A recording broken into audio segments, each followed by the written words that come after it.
ہمارے رب العالمین آیت نمبر 7 میں اور 8 میں فرماتے ہیں فَلَنَقُصَّنَّ عَلَيْهِمْ بِعِلْمٍ وَمَا كُنَّا غَائِبِينَ، پس البتہ ہم ضرور بیان کریں گے ان پر ساتھ علم کے، اور نہ تھے ہم غائب ہونے والے۔ والوزن،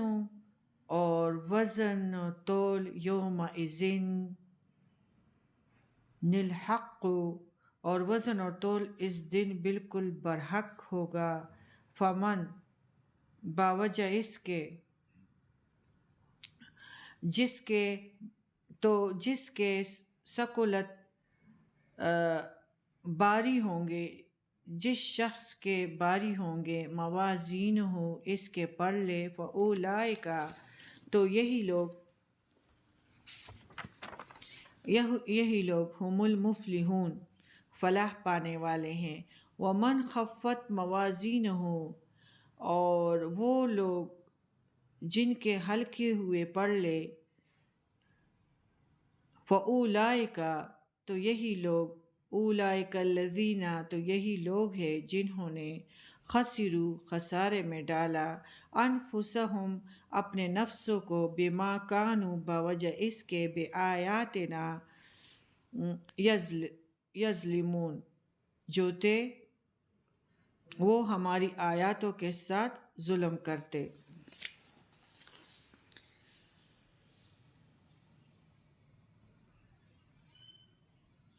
یعنی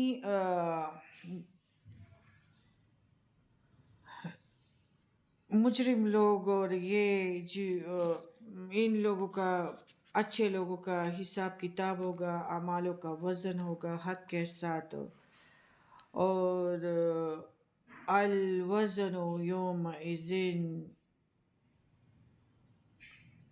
الحق، یعنی اس دن صرف حق حقیقت ہوگا، یعنی جتنی کسی کے عمل میں حقیقت ہوگی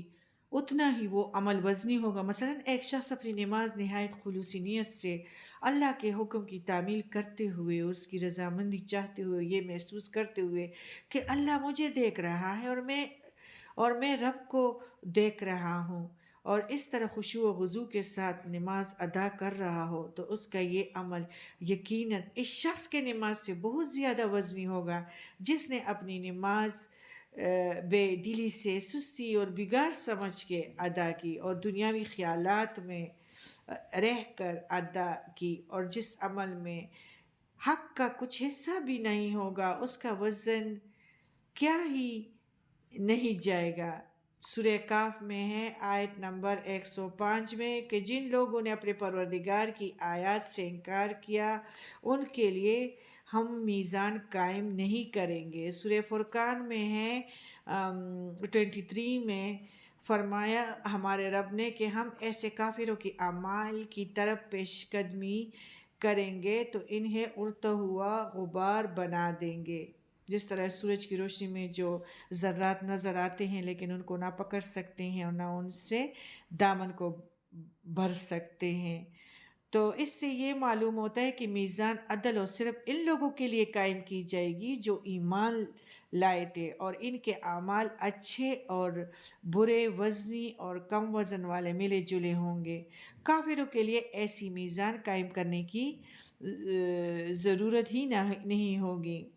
اعمال کا حق کے ساتھ وزن کیا جائے گا، یعنی فلاں شخص کے فلاں عمل میں حقیقت کتنی تھی، خلوص کتنا تھا، جس طرح وہ جو غزوہ تبوک کے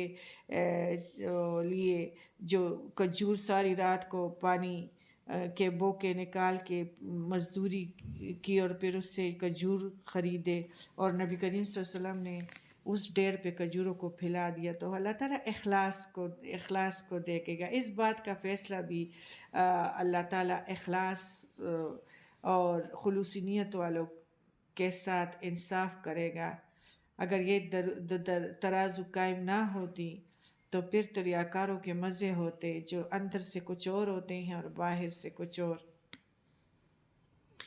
اس سے یہ پتہ چلتا ہے کہ اعمال کی میزان ترازو ایسی ہوگی جیسے ہمارے استعمال میں آتی ہے، اس کے دو پلڑے ہوں گے، ایک میں نیکیاں رکھی جائے گی اور دوسرے میں برائیاں۔ اس ترازو کی زبان بھی ہوگی، زبان سے مراد ترازو کے اوپر کے ڈنڈی کے درمیان میں لگی ہوئی وہ سوئی ہے جو حفیف سے حفیف فرق کو بھی ظاہر کر دے گی۔ یہ بات صرف ہمارے سمجھانے کے لیے کافی سمجھی گئی ہیں، باقی اس کی صحیح کیفیت کیا ہوگی یہ اللہ تعالیٰ بہتر جانتا ہے، کہ جس طرح ہمارے روح کو ہمارے جسم و ڈھانچہ بنایا گیا، گوشت پوشت ہڈیوں پہ پھر گوشت پوشت چڑھا دیا گیا اور اس کو مجسم کیا، اس کو باری کیا اور وزنی کیا، تو اتنا ہی بڑا جسم نیکیوں کو دیا جائے گا، وزن بنایا جائے گا اور انہیں اسے ترازو میں لایا جائے گا۔ یہ اللہ کو پتہ ہے کہ اگر انسان نے ترمومیٹر ایجاد کیے ہیں، جس طرح بخار کا پتہ چلتا ہے، موسم کا پتہ چلتا ہے، بادلوں کا پتہ چلتا ہے، تو زلزلے کی نوعیت کا پتہ چلتا ہے، تو اللہ کے لیے وزنوں کو وزن کرنا، عملوں کے وزن کوئی مشکل کام تو نہیں ہے۔ اور اللہ تعالیٰ خود فرماتے ہیں کہ احسانات کا بدلہ تو یہ ہونا چاہیے کہ انسان اللہ کی شکر گزاری کرے اور شکر گزار بندہ بن جائے۔ لیکن ہمارے گھر میں ہمارے چھت، ہماری اولاد، ہمارے